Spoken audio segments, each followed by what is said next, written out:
ప్రేక్షకులకి నమస్కారం. ఓం శ్రీ గురుభ్యో నమ.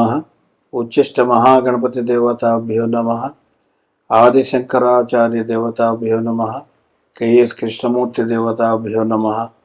కేఎం సుబ్రహ్మణ్యం దేవతాభ్యో నమ. శ్రీరామస్వామి దేవతాభ్యో నమ. మాతృభ్యో నమ. పితృభ్యో నమ. సర్వేభ్యో నమ. శ్రోతలందరికీ ఈరోజు గురువు యొక్క రాశి మార్పు అంటే రాబోయే 31 అక్టోబర్ 2026 మధ్యాహ్నం 12:50 గురువు కర్కాటక రాశి వదిలి సింహరాశిలోకి ఎంటర్ అవుతాడు, అంటే చేరతాడు. అయితే ఈ చేరడానికి ముందర అసలు గురువు గురించి 1-2 విషయాలు మాట్లాడుకుని ఆ తర్వాత 12 రాశులకి ఫలితాలు మనం చెప్పుకునే ప్రయత్నం చేద్దాం. మొట్టమొదటిగా గురువుని సాధారణంగా జ్యోతిష శాస్త్రంలో శుభగ్రహంగా చెప్తారు. కానీ కొన్ని పరిస్థితులలో కొన్ని భావాలలో లేదా రాశులలో సంచరించేటప్పుడు చెడు ఫలితాలు ఇచ్చేటువంటి మొట్టమొదటి గ్రహం అదే. నా యొక్క 50 సంవత్సరాల అనుభవంలో చెప్తున్నాను. అంటే కుటుంబంలో కలహాలు వచ్చినా మనం ఎప్పుడు శననో కుజుడనో చెప్తాం. కానీ కనపడకుండా మనుషుల్లో యుగోని పెంచేది, యుగో పెరగడానికి ఈ గురుగ్రహం యొక్క సహాయతత్వం ఉంటుంది. అంటే ఇక్కడ ఏమిటంటే నేను చెప్పడం తాత్పర్యం, అహంకారం, నేను గొప్ప అని చెప్పేటువంటి తత్వాలు జనాల్లో మొదలవుతాయి.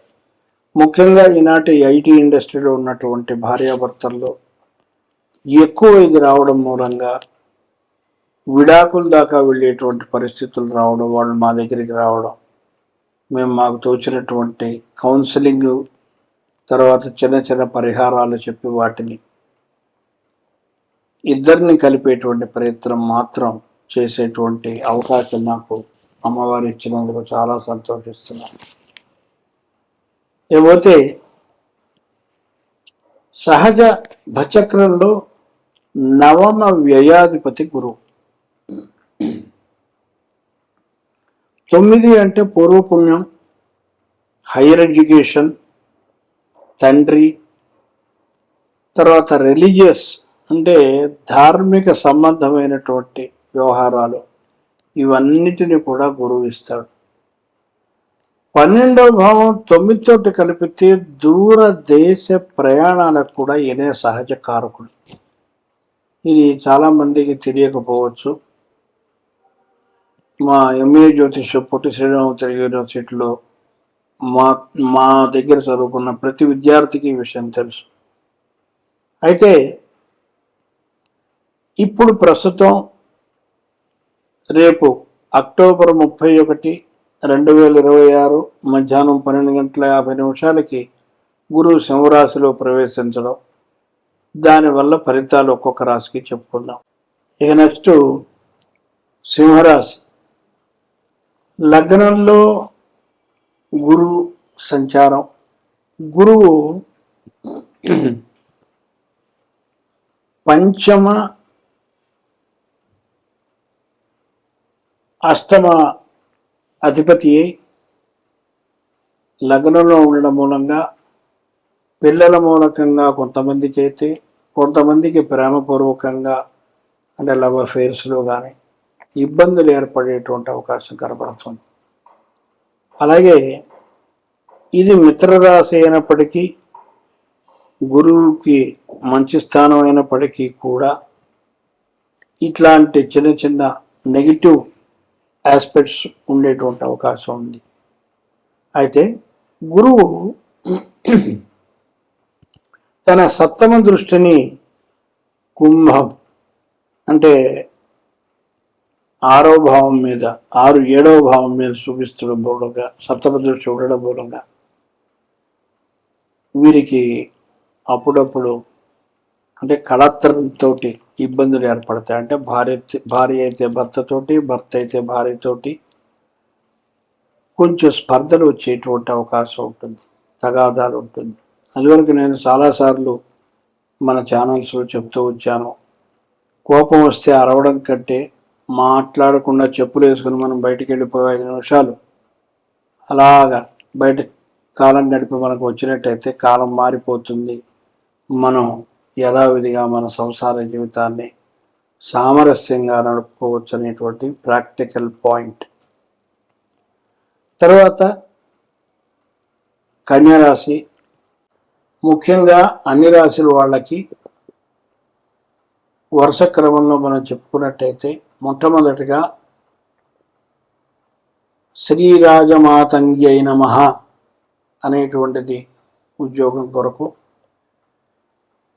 సుమంతో శ్రీ కార్తవీరార్జునాయ నమః అనేది పూర్వపుణ్య సఫలత కొరకు, పోయినటువంటి వస్తువు కానీ లేదా చక్కటి భార్య కొరకు కానీ భర్త కొరకు కానీ లభించడం కొరకు ఈ మంత్రాన్ని ప్రతిరోజు కనీసం 108 పర్యాయాలు చదవాలి.